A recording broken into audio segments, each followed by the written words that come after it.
Jovem, já viu como o mundo de hoje vive repetindo frases como "você é o dono do seu destino", "você é suficiente", "siga o seu coração"? À primeira vista, isso parece motivacional e até mesmo saudável. E se eu te dissesse que por trás de tudo isso tem a maior fake news do século? A grande mentira não é uma notícia do WhatsApp ou de redes sociais, mas é uma filosofia que ensina que você é o Deus da sua própria vida. Por trás desse discurso bonito, existe um vazio existencial gigante e uma rebelião silenciosa contra o Criador. E hoje nós vamos desmascarar essa falácia do humanismo e entender por que confiarmos apenas na nossa razão é o caminho para a nossa ruína. O problema é que o humanismo tenta colocar o homem no centro da existência, e esse lugar pertence somente a Deus. O humanismo diz: o homem sozinho resolve os seus problemas. O Evangelho nos ensina: sem Jesus, nada podemos fazer. João 15:5. E é exatamente aí que começa o conflito, porque o humanismo não é apenas uma ideia filosófica. Ele influencia as escolas, as universidades, os filmes, as séries, as músicas, as redes sociais que acessamos e até mesmo está presente dentro de algumas igrejas. Você já reparou que hoje muitas pessoas acreditam mais na ciência do que na palavra de Deus? Acreditam muito mais em autoestima do que em arrependimento. E acreditam mais no potencial humano do que na graça transformadora de Deus. O resultado disso, infelizmente, é uma geração cheia de informação, mas vazia espiritualmente. Então vem comigo estudar esse assunto. Eu sou o pastor Eliezer Nunes, quero saudar a todos com a paz do Senhor, te dar as boas-vindas ao meu canal. Se inscreva aqui se ainda não é inscrito, deixe o seu like, o seu comentário e compartilhe este vídeo com alguém. A partir de agora você pode acompanhar também o nosso conteúdo pelo Spotify.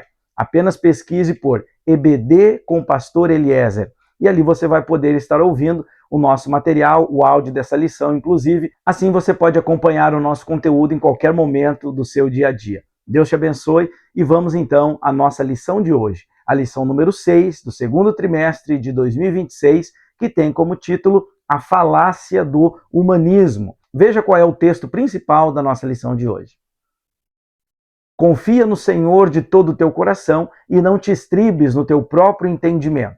Reconhece-o em todos os teus caminhos e ele endireitará as tuas veredas. Provérbios, capítulo 5, versículos 5 e 6. Nosso resumo da lição. O humanismo secular é uma filosofia falha por exaltar a razão humana e rejeitar a dependência de Deus, conduzindo ao relativismo moral e ao vazio existencial. Bom, quero começar definindo com você o que é humanismo. O humanismo secular, que é o assunto que vamos falar hoje, possui raízes antigas, mas ganhou força especialmente entre os séculos XIV e XVI, quando o homem passou a ser colocado no centro das atenções filosóficas, culturais e intelectuais. Diferente da visão medieval que se tinha até então, que enxergava Deus como o centro da existência, o humanismo começou a exaltar a razão humana, a capacidade intelectual e a autonomia do homem. Mais tarde, durante o movimento do Iluminismo, nos séculos 17 e 18, essa filosofia se fortaleceu ainda mais, defendendo que a ciência, a lógica e o progressismo humano seriam suficientes para explicar o universo e solucionar os problemas da humanidade sem depender de Deus. Com o passar do tempo, o humanismo secular foi passando a rejeitar verdades absolutas, relativizar princípios morais e promover uma visão de mundo diferente, onde o homem se tornaria a autoridade máxima sobre a sua própria vida. Resumindo, o humanismo não é apenas uma filosofia que a gente estuda em livros. Ele se tornou uma maneira de pensar e de viver que está permeando toda a cultura moderna. É uma ideia que influencia o comportamento, os valores, o modo de viver das pessoas, colocando o ser humano no centro de tudo e incentivando a independência de Deus. E é aqui que está o perigo, porque lá no Éden, Satanás já tentou vender essa ideia. Observe como que ele tentou a Eva. Ele dizia: vocês serão como Deus. Gênesis capítulo 3, versículo 5. Então, o humanismo não é uma novidade. E esse humanismo moderno, secular que vemos hoje, é praticamente uma repetição sofisticada daquela tentação que Satanás usou para derrubar o homem lá no Éden. Vamos então ao primeiro tópico da nossa lição. Os princípios do humanismo. Ponto 1. A autossuficiência humana. O humanismo ensina que o homem é capaz de resolver sozinho todos os seus problemas. A ideia central é que a ciência, a tecnologia, a educação e até o avanço intelectual seriam suficientes para produzir uma sociedade perfeita, sem a necessidade de Deus. Essa filosofia, como eu falei, já começou lá atrás no Éden, quando Satanás enganou o homem. Desde então, existe essa tentativa de independência espiritual. Ou seja, o ser humano tentando acreditar que pode conduzir a sua vida sem a necessidade do Criador. Agora quero chamar sua atenção para observar comigo como esse padrão está presente na cultura atual. Porque o mundo vive repetindo: você consegue sozinho, você é quem escreve o seu destino, quem sabe faz a hora, não espera acontecer, não é assim? Bom, dizem até mesmo que você tem todas as respostas dentro de si. O problema é que a Bíblia mostra claramente o contrário. Jeremias capítulo 17, versículo 5 vai dizer: maldito o homem que confia no homem. Quando o ser humano coloca sua confiança absoluta em si mesmo, inevitavelmente ele vai se afastar de Deus. E a história comprova isso. Grandes impérios caíram, filosofias fracassaram e líderes decepcionaram porque o homem é limitado, falho e pecador. O humanismo promete autonomia, mas ele não consegue preencher o vazio do coração humano. Apesar de todo o avanço tecnológico que a gente vê hoje, o mundo continua cheio de guerras, depressão, violência, corrupção, crises morais e vazio espiritual. Nós vivemos numa geração que tem muita informação e pouca convicção. Quando a Bíblia diz maldito é o homem que confia no homem, ela está dizendo que confiar apenas em si mesmo é como tentar atravessar o oceano dentro de um barquinho de papel. Isso acontece porque o maior problema da humanidade não é tecnológico, não é intelectual, nem social. O maior problema da humanidade é espiritual. Segundo tópico da lição, onde estamos falando sobre os princípios do humanismo. O primeiro, então, a autossuficiência. O segundo, a exaltação da razão. O humanismo transforma a razão humana em autoridade máxima. Tudo aquilo que não pode ser explicado racionalmente passa a ser rejeitado. A Bíblia nunca foi contra o conhecimento, pelo contrário, a própria inteligência humana é um presente de Deus. O problema surge quando a razão tenta ocupar o lugar da revelação divina. E hoje a gente vê pessoas acreditando muito mais em teorias humanas, opiniões da internet, filósofos, influenciadores digitais. Eles acreditam muito mais nisso do que na própria palavra de Deus. Isso significa que o conhecimento humano, sem submissão ao Senhor, ele é totalmente limitado e perigoso. O orgulho intelectual produz a cegueira espiritual. Nós vivemos uma geração extremamente informada, mas espiritualmente confusa. Muitas pessoas possuem acesso a milhares de conteúdos, mas não conhecem a verdade do Evangelho. Quanto mais o homem se afasta de Deus, confiando na sua própria razão, na sua capacidade, mais vazio espiritualmente ele se torna. Nesse ponto, a gente precisa entender como que o humanismo transformou a nossa inteligência, que é um presente maravilhoso de Deus, em um ídolo. Porque a filosofia humanista estabeleceu a razão como um tribunal supremo da verdade. Se algo não pode ser explicado pela lógica humana, comprovado em laboratório ou compreendido pela mente, os humanistas simplesmente o descartam. E é aqui onde os milagres, a profecia e a própria inspiração da palavra de Deus passa a ser vista como coisa do passado em muitas culturas. O grande perigo para o jovem cristão de hoje, principalmente no meio acadêmico, é a tentação, como diz lá no texto que nós lemos no início da lição, de se estribar no seu próprio conhecimento. Ou seja, essa palavra estribar significa se apoiar, confiar plenamente, estar sustentado. Então o perigo é quando nós tentamos confiar ou nos apoiar no nosso próprio entendimento.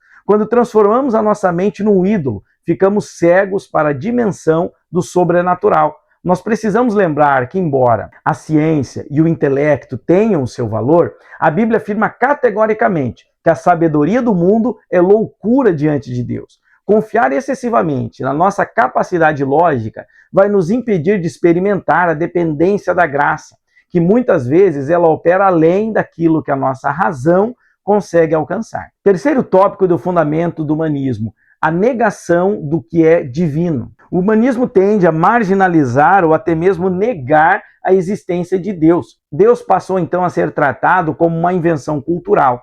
A religião é vista apenas como uma tentativa antiga de explicar fenômenos naturais. E por si só, isso é uma grande falácia, porque grandes sábios e cientistas da história da humanidade criam e os da atualidade, muitos ainda creem em Deus. Por exemplo, Louis Pasteur, que foi um dos maiores cientistas da história, é considerado o pai da microbiologia.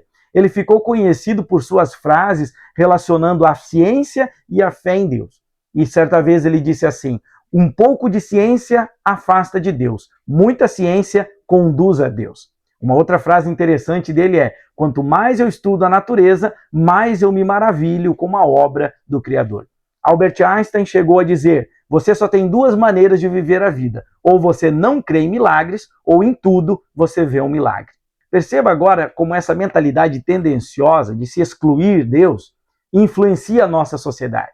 Muitas pessoas vivem como se Deus não existisse, como se a eternidade não fosse real, como se o pecado não tivesse consequências e como se a vida terminasse apenas nesse mundo. Isso gera uma existência focada apenas no presente, no prazer imediato, nas coisas terrenas. E quando a pessoa perde a consciência da eternidade, ela perde o temor a Deus, seu propósito de vida, esperança e o senso de direção espiritual. A Bíblia afirma que toda a criação aponta para Deus. Salmos 19, primeiro, vai declarar: os céus proclamam a glória de Deus. O universo não é fruto do acaso. Existe um Criador soberano, sustentando todas as coisas. E quando o homem rejeita Deus, ele rejeita também o próprio sentido da sua existência. Quando o homem é colocado no centro de tudo, o humanismo inevitavelmente tenta aposentar Deus da esfera pública e privada. Não se trata apenas de um ateísmo teórico, mas sim de um humanismo secular que ignora a existência do Criador para viver como que se ele não existisse. Essa tentativa de matar Deus na sociedade foi sintetizada na famosa e terrível frase de Friedrich Nietzsche, quando ele disse: Deus está morto. O mais importante para explicar para os nossos jovens aqui, Nietzsche não estava dizendo que Deus deixou de existir, mas ele estava dizendo que a sociedade moderna conseguiu remover a ideia de Deus de tal forma do centro da vida das pessoas que ele não tem mais nada a ver com a cultura, com a moral ou com as decisões humanas. A sociedade matou Deus da sua existência. O problema é que quando ela, entre aspas, mata Deus na cultura, o humanismo retira toda a eternidade da conta e vai reduzir a nossa vida apenas ao aqui e agora, transformando o ser humano num simples agente biológico sem um propósito maior. Por isso que eu sempre destaco que essa negação do divino, ela não traz a liberdade que promete para as pessoas. Pelo contrário, ela está retirando a bússola moral do ser humano. Sem o divino, o ser humano perde a sua identidade original. Ele se torna um órfão sem sentido, tateando no escuro em busca de uma paz que o mundo não pode oferecer.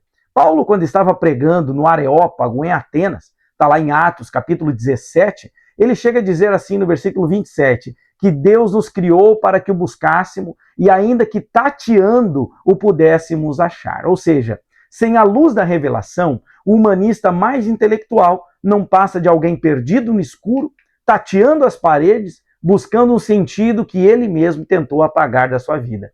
Essa soberba da razão está se tornando um véu diante das pessoas. O próprio Jesus chega a dizer em Mateus capítulo 11 e 25, quando ele está fazendo a oração, ele diz assim: graças eu te dou, ó Pai, Senhor do céu e da terra, que ocultastes estas coisas aos sábios entendidos e revelastes aos pequeninos. Isso declara que o humanismo, quando ele se declara sábio e autossuficiente, acaba sendo excluído da percepção das coisas espirituais. Deus não revela os seus segredos aos que se acham grandes demais para precisar dele, mas ele revela àqueles que, com humildade, reconhecem que a vida só faz sentido quando o Criador ocupa o centro, o trono da existência.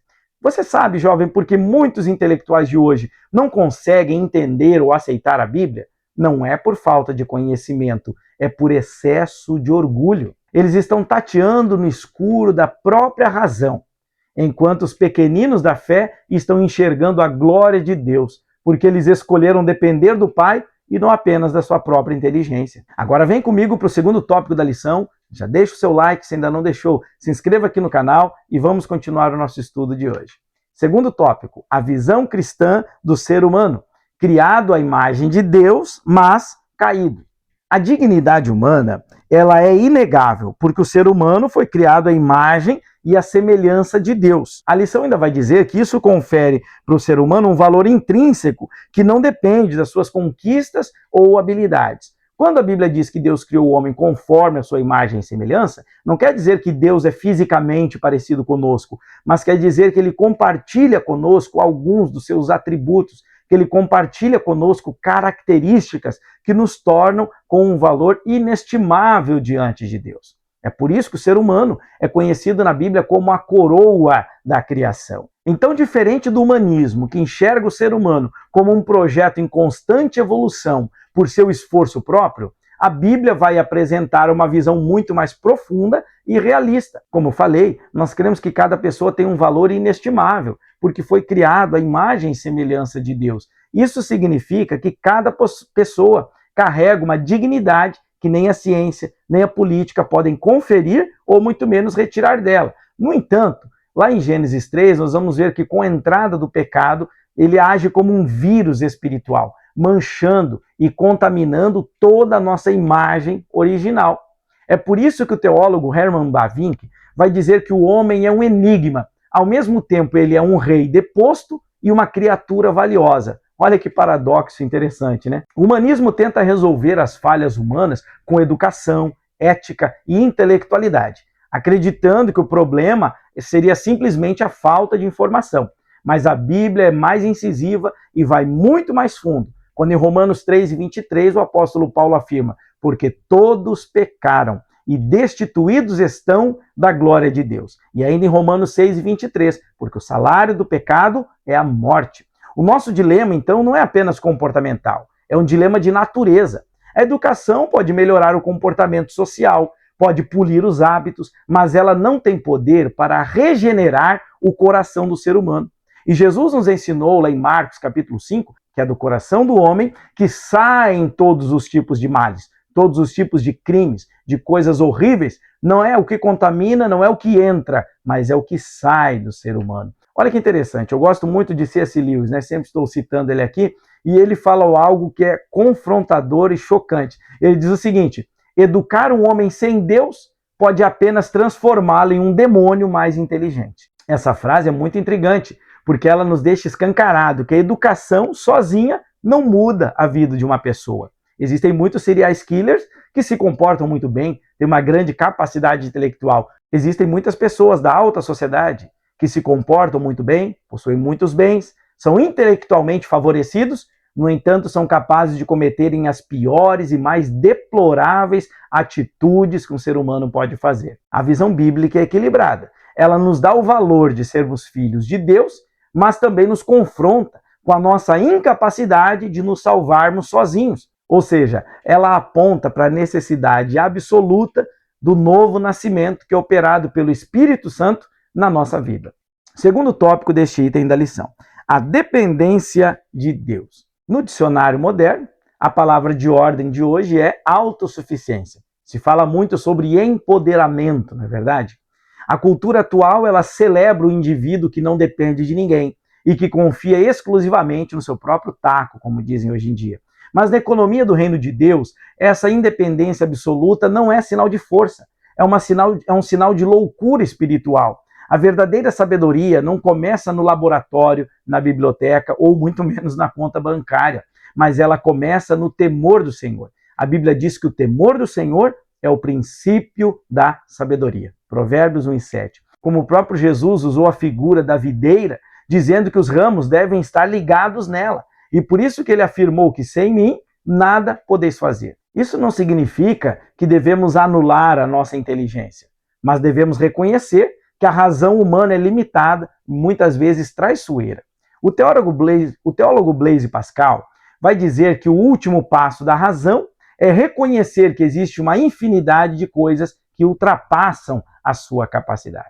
Quando o jovem cristão decide depender de Deus, ele não está abraçando uma muleta emocional, mas ele está escolhendo a segurança de ser guiado por alguém que vê o fim desde o princípio, que é o nosso Deus. Confiar apenas na lógica no mundo caído é um convite para cometer tropeços. A verdadeira liberdade e segurança está em reconhecer que a nossa inteligência deve ser serva da revelação divina e que depender do Pai Celestial é a atitude mais inteligente que um ser humano pode tomar.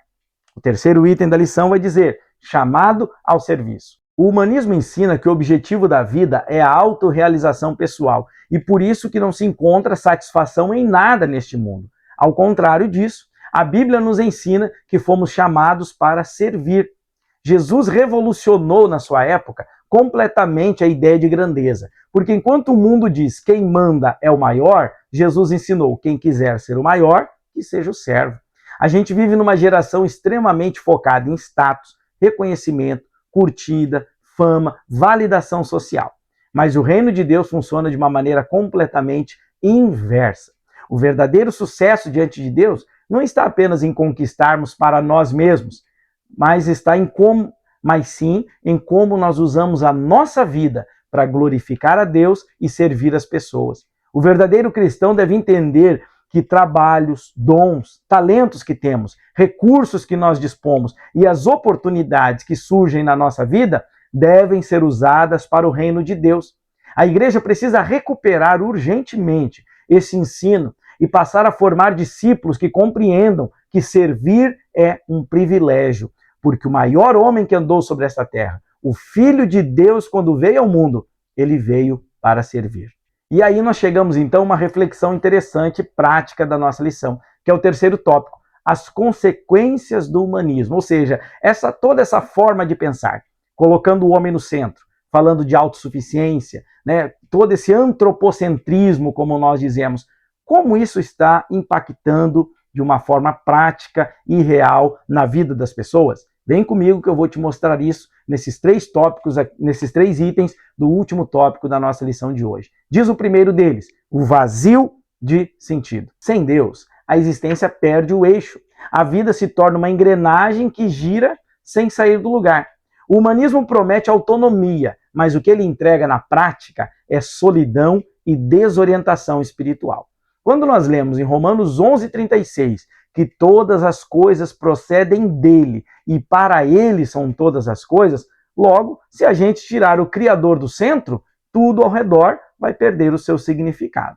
É por isso que a gente vive na geração mais conectada de toda a história, porque nunca houve tanto acesso à tecnologia, a entretenimento, à informação de todo tipo, ao prazer e ao consumo. Mas mesmo assim, todos os dias nós vemos uma crescente epidemia de ansiedade, depressão, vazio emocional, solidão e desespero, independente da classe social. Esses índices de ansiedade, depressão e a falta de propósito só crescem cada vez mais. O ser humano está tentando preencher um espaço infinito com coisas finitas. E a Bíblia nos dá a chave para entender isso lá em Eclesiastes 3:11, quando diz que Deus colocou a eternidade no coração do homem. Ou seja, existe dentro de nós uma necessidade espiritual tão profunda que o dinheiro não compra, a fama não satisfaz, o prazer não sacia e o sucesso nunca vai preencher. Nada material consegue ocupar um espaço que é espiritual. O vazio existencial que muitas pessoas sentem hoje nada mais é do que o eco da alma que perdeu seu referencial original. E infelizmente há muitos jovens dentro da igreja, muitas pessoas que são cristãs e vivem nesse vazio existencial. O homem foi feito para ter um relacionamento com o Criador. E quando ele ignora isso, ele está perdendo a sua própria identidade.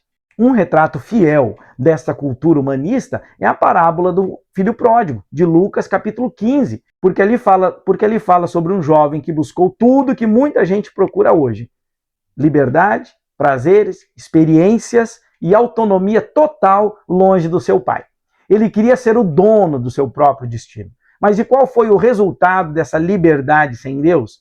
Foi um jovem vazio, perdido, sem identidade, longe do seu pai e vivendo no meio dos porcos. A cultura atual faz exatamente o mesmo. Ela seduz o jovem para longe da casa do pai, oferecendo muitas coisas, prometendo felicidade sem Deus, mas ela se silencia diante da angústia e da finitude humana. Enquanto o humanismo não tem respostas para a dor e para a morte, a fé cristã nos oferece consolo, propósito no meio das lágrimas e ainda uma esperança que vai além da sepultura. 1 Pedro 1,3 diz que nós somos chamados para uma viva esperança. O sentido da vida não está em encontrar a si mesmo. E para isso que muitas pessoas fazem jornadas e até mesmo peregrinações e dizem que tem que ter todo tipo de experiência para se conhecer a si mesmo. Biblicamente nós entendemos que o segredo para o autoconhecimento está em conhecer a Deus. É isso que Jesus estava ensinando em João 17,3. E quanto mais eu me aproximo de Deus, mais através dele, ele me revela quem eu sou e como eu preciso dele. Mas eu também vou ter a clareza do quanto eu sou amado pelo meu Pai. E a segunda consequência do humanismo na sociedade de hoje, o relativismo moral. Esse tópico ele vai tocar no centro do embate entre o relativismo moral e a cosmovisão cristã. Porque a ética da sociedade hoje ela está baseada numa areia movediça. E isso vai reforçar para nós a necessidade de estarmos como um referencial inabalável, firmados na palavra de Deus. Veja que a lição vai dizer que nós vivemos em dias em que muitos rejeitam a ideia de uma verdade absoluta como se fosse uma forma de intolerância. Quando deixa de haver um padrão divino, cada pessoa passa a definir o que é certo e errado de acordo com as suas próprias convicções. O problema é que quando a verdade se torna subjetiva, ela vai se tornar em uma areia movediça. O humanismo não consegue oferecer uma base sólida para valores objetivos, porque se o homem é o padrão, então os padrões mudam conforme o vento da cultura, das épocas, do desejo de cada pessoa, e é por isso que se diz que nós vivemos em uma sociedade líquida. O resultado é uma sociedade moralmente fragmentada, onde a confusão ética promove uma cultura onde tudo é permitido, desde que promova a satisfação do indivíduo. E essa ausência de um norte absoluto não gera liberdade, mas ela gera uma desordem profunda que abre espaço para injustiça, abuso e que todo tipo de coisa errada seja tolerada com a desculpa de autonomia pessoal. Isso explica a confusão moral que a gente vive hoje. O que antes era pecado, hoje é celebrado. E o que era erro passou a ser chamado de liberdade. Só que, como disse o escritor Fyodor Dostoiévski, se Deus não existe, então tudo é permitido. Ou seja, sem um legislador divino, não há moral que sustente a dignidade humana a longo prazo. A Bíblia, por outro lado, ela vai apresentar princípios imutáveis que não dependem de votação ou de tendências sociais, porque elas refletem o caráter santo de Deus. O que muitos jovens, até mesmo dentro da igreja, ainda não entendem é que os mandamentos de Deus não são muros para nos prender. Entenda-os como trilhos para nos permitir que o trem da nossa vida corra com segurança e chegue até o seu destino. Sem trilhos, o trem vai descarrilhar.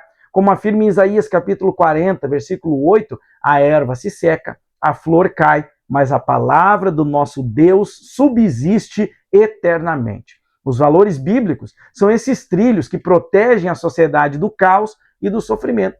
É em meio a essas trevas morais que a igreja é chamada para ser o sal da terra e a luz do mundo, como Jesus falou em Mateus capítulo 5. Não com um discurso de ódio, mas afirmando com clareza e graça os valores do reino.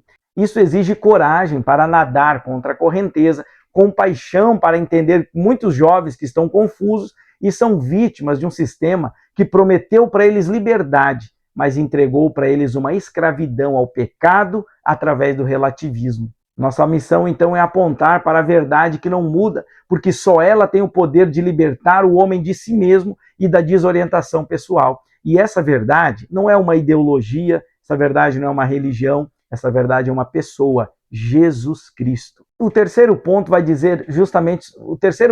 justamente desenvolver essa ideia, porque ele vai falar sobre a igreja em missão.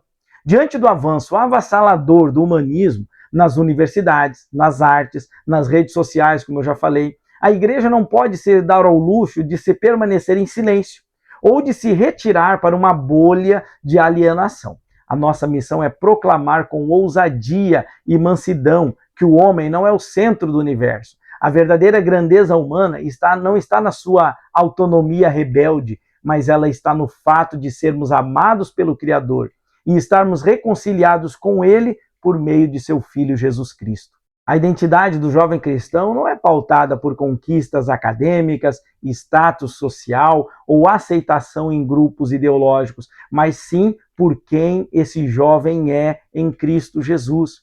A igreja precisa ir além do ensino superficial. Nós estamos aqui para formar discípulos que possuam uma cosmovisão bíblica sólida, uma lente que permite enxergar a política, a ciência, a economia e as artes sob a ótica da glória de Deus. Ou seja, é viver uma contracultura, na contramão do sistema do mundo. Não é apenas a gente dizer não ao pecado, mas é dizer sim à soberania de Deus em cada área da nossa vida. Isso vai exigir que nós estejamos engajados na sociedade com uma combinação rara: firmeza doutrinária que não nega a verdade e a compaixão que acolhe aqueles que estão feridos pelo humanismo. O Evangelho é a única resposta que toca nos dilemas mais profundos do coração humano, e nós somos os portadores dessa mensagem.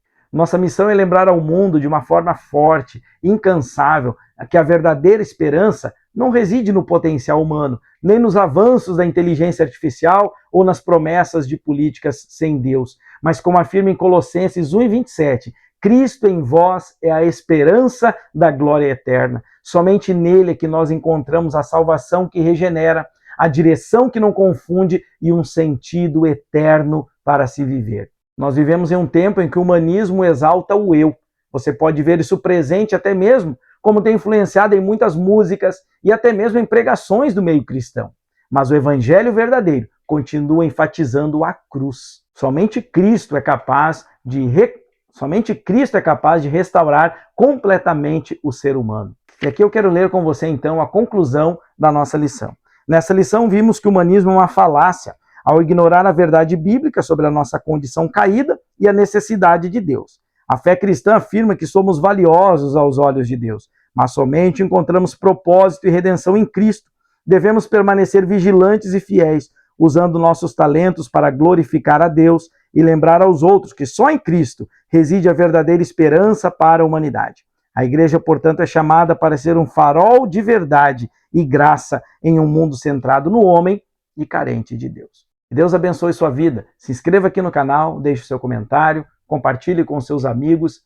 Que Deus te abençoe e até o nosso próximo vídeo.